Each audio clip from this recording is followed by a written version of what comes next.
My dear brothers and sisters, we continue to read from the prophet Isaiah.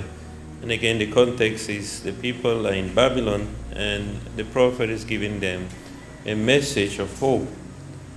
And the real problem of the people of Israel started when they started to look left and right. They tried to see, they wanted to be like other nations. They want to do what others are doing. And this leads them away from God, because they want to be like others. They want to worship idols like other people. They want to have a king like other nations. And they forget about the mighty works that God had done for them while they were in the wilderness and when they came out of Egypt. And the prophet reminds them with these words, I lead you in the way that you must, I, the Lord your God, will teach you what is good for you.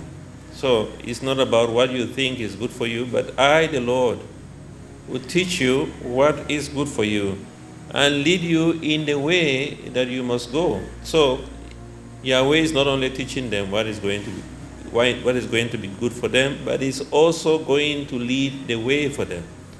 In other words, they have to follow Yahweh.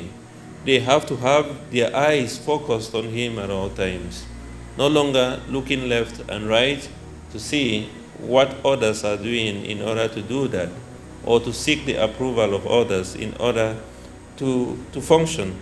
And He said to them, if only you can listen to my commandments, if only you can listen to what I tell you and follow what I tell you to do, then you would find true peace.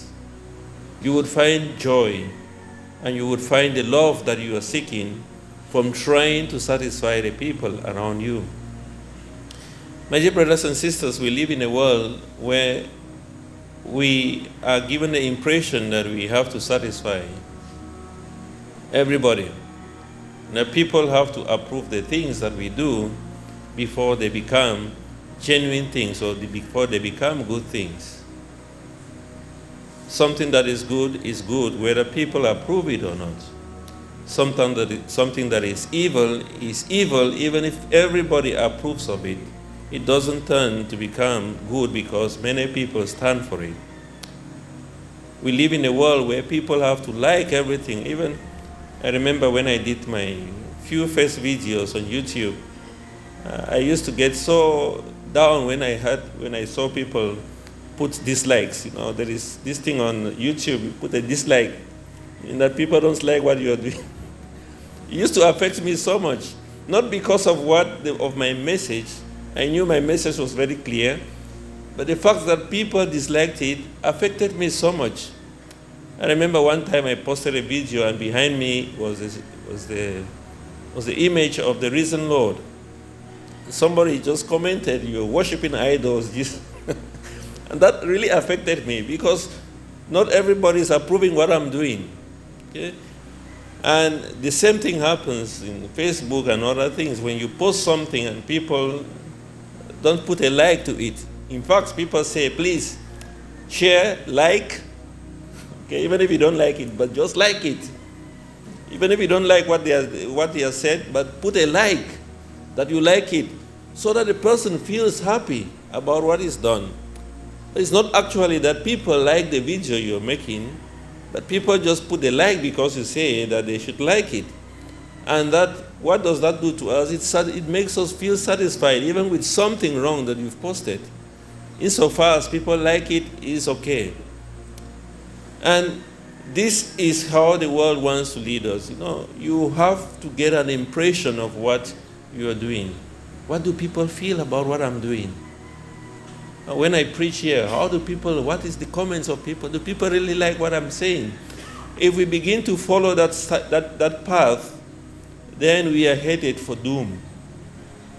Because then we try to satisfy everybody and we want to get the approval of everybody. And this is what Jesus brings up in the gospel.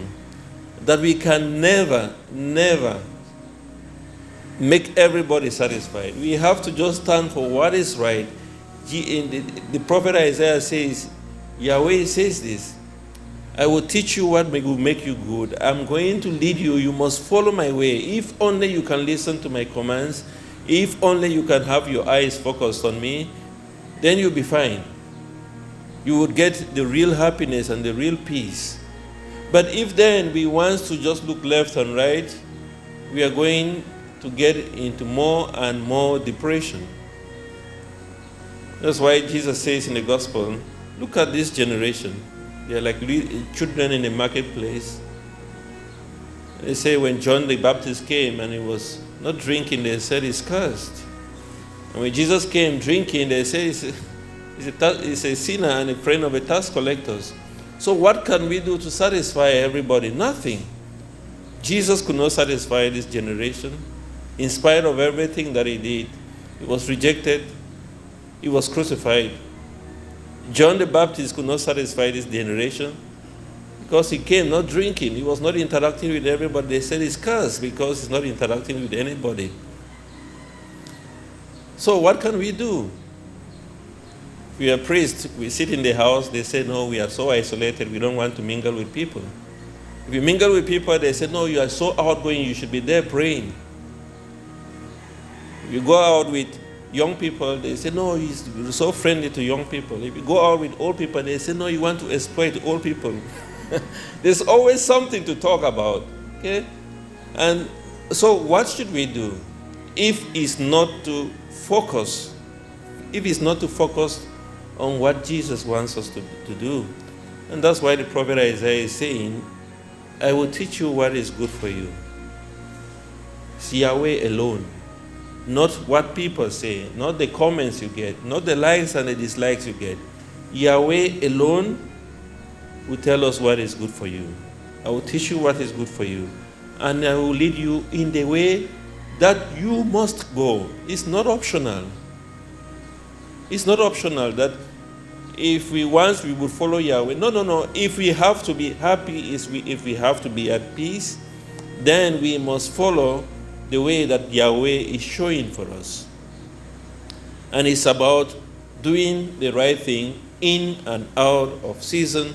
If people approve of it or they don't approve of it, if people like it or they don't like it, insofar as you know you are in accord with God's will, that is what really matters. Because again, we cannot satisfy everybody. If you try to satisfy, then you will end up messing up your whole life. Don't try, okay? Do the most as you can to make people feel happy. But remember that you cannot make everybody feel happy. I remember I've done a lot of these outreach programs here, and you always hear at the end you even hear criticisms for what you're doing, okay? So there is nothing you can do. It doesn't matter how good and how genuine it is. Not everybody would like that. Doesn't matter how perfect your video is, not everybody will give you a like. There will be people who will find something to put their finger down and say, no, it didn't work out for me. And if you depend on that, that is what has led a lot of young people today, even to the extent of committing even suicide, because of the comments they get on Facebook, because of what people tell them of who they are, not really what they are, but what people tell them of who they are. And unfortunately, even most of these people who comment have no idea of who you are. People from somewhere else, and so much the kind of impression or the kind of way that whatever thing they say really begins to affect us, even though we have no direct relationship with them. And that's why we have to be careful.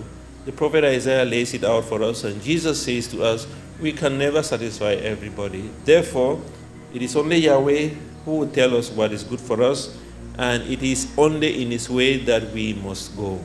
And we therefore ask the intercession of Saint Lucy, who truly followed the path that God laid out for him, that we may be able to follow that same path that will lead us to true peace and happiness.